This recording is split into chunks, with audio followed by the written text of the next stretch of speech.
All right, guys, welcome to week 2 of the Clean Eating Kickstart Challenge. Tons of great feedback from week 1, and I hope everybody was enjoying that. And I hope we're seeing how healthy cooking can be easy, delicious, and satisfy all of our needs, and we can get away from the restrictive diets and the roller coaster and yo-yos that result from them, and instead embrace the whole foods approach. Not only lose a little bit of weight, but also satisfy and help all the other symptoms of poor health at the same time. So today I'm highlighting Monday's dinner, the one pan curry chicken and brown rice. And I wanted to do this dish and demo it for a couple of reasons and a couple of different modifications I can show you. But I also wanted to give you a little bit more of a taste of what long-term Chef Theory Health membership looks like, where, for the monthly membership, we got access to the community. We have weekly meal planners just like you've been getting with the recipes and the shopping list. Typically, during just the normal monthly membership, I do one cooking demo a week instead of one for every single recipe. And what I try to do with that cooking demo is highlight one of the dishes and show you how versatile it can be and some of the modifications and some of the cooking techniques from that specific recipe that you can apply to other recipes down the line. And I think this is one great example of that. So that's why I wanted to kick it off with this dish.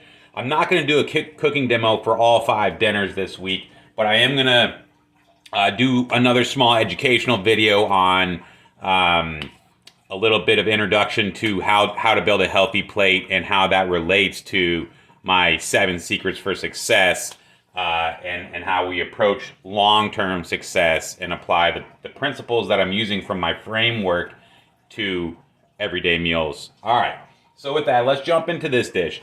Now, the first technique from this dish that helps you save some calories, and now remember, calories do matter, but I don't base all of my decisions on calories because it typically leads to poor decision making in the future where you're saving your calories.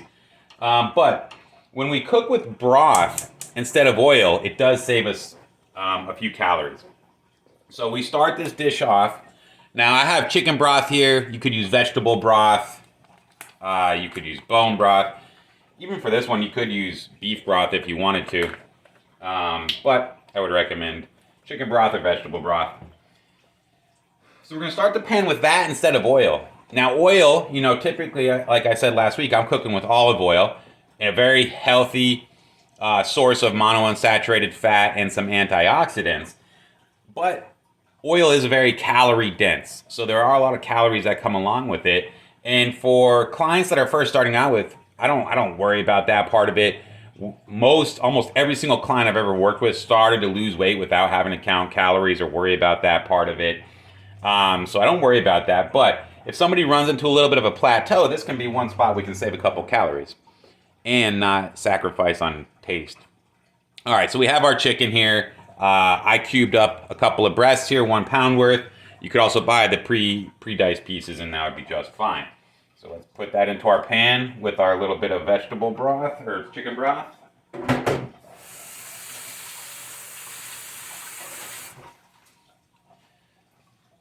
But you don't want to just put it into the pan dry because it's really going to stick in there and it's really going to cause you some issues. But what we're doing here is we're just going to give a little toss, a little stir here. I'm going to use this spoon. And then I got a couple of other items I want to show you here. So that's one of the first techniques that I want to show you. And I apply this when I'm cooking to vegetables as well. It's a lot of times vegetables and mushrooms, they can keep soaking up oil as you're sauteing them. So adding a little splash of broth to prevent them from burning but allow them to cook all the way through can be a great trick to cut down a couple of calories on the dish, but also add some more flavor and depth to that dish. Now, 2 other things here. As I mentioned in the meal planner overview, I got my tomato paste in a tube. And what this does is it really allows it to last much longer. This is good for 1 to 2 months after you open it, as opposed to a can when you're typically not going to use that whole can. And tomato paste just adds a little bit more depth of flavor than some canned tomatoes or fresh tomatoes. So it's a nice item for different dishes. We're going to add 2 tablespoons of that. Again, just rough rough measurements there. We got our fresh garlic in the can here. We're gonna add a couple tablespoons, 4 cloves worth. That's about gonna finish off my jar. The other thing I have here is my brown rice. As I mentioned in the meal planner overview, if you're trying to keep it simple and streamlined, you could just do basmati, you could do jasmine, you could do brown. Now this is a wild and brown rice mixture that I love. Very earthy, grainy flavor, a lot more depth of flavor here. And we're gonna add that into the mix. That was everything that I had left, was roughly a little bit more than a cup, but that doesn't matter too much.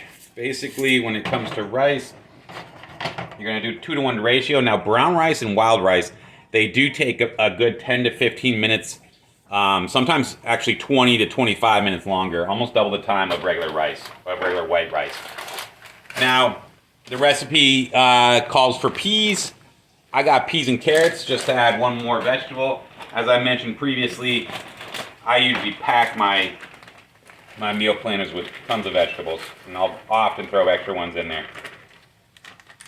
So this is tip number 3 that I wanted to make in this cooking video. First one was cooking with broth to save on some calories if we're ever running into a plateau and having some difficulty losing weight. 2, buying some of our ingredients in these tubes that really save time, and Cento makes another one of anchovy paste, which is a great ingredient to add a nice depth of flavor to different items. So that's tip number 2. And then tip number 3 is frozen vegetables. I always keep frozen vegetables in my freezer, whether it's peas and carrots, oops, lost a couple there, green beans, cauliflower rice, broccoli, Brussels sprouts, love my Brussels sprouts. Always keeping frozen vegetables on hand. Why? To make healthy cooking convenient and easy, to always have something to fall back on. The other thing I keep in my freezer at all times is grilled frozen chicken strips, which you could use in this dish. So if you're tight on time, something came up and it's throwing you out of your groove in your meal planner, you're in the weekend, you didn't have something in there. If you did this style of dish, throw in some grilled chicken strips, throw in some frozen vegetables, whatever they are, throw in some any kind of spice mixture that you have, and some broth or water and rice, and you got a 30-minute meal. You can add Italian flavors, you can add Asian flavors, you can add Italian, Asian, Indian, curry style. You could just do a little bit of salt, pepper, paprika. You could do lemon, garlic. There's endless amounts of this style of cooking. With a protein, you could do shrimp instead of chicken.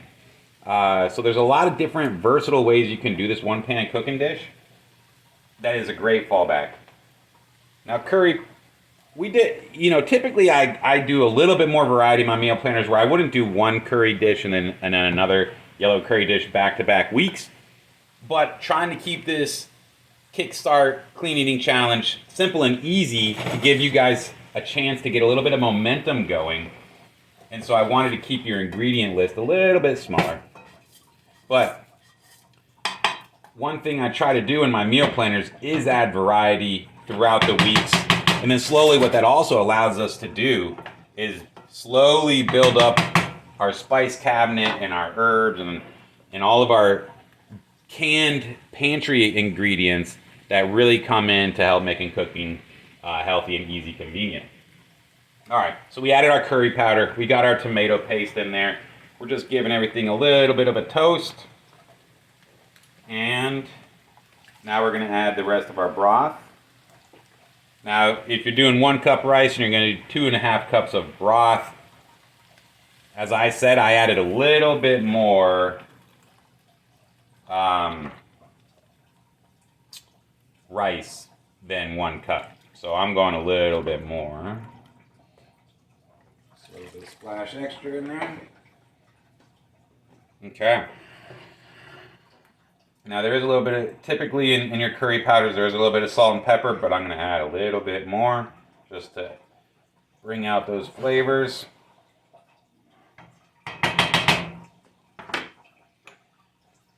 And this is a great Monday dish because the one pan dishes, salt and pepper here.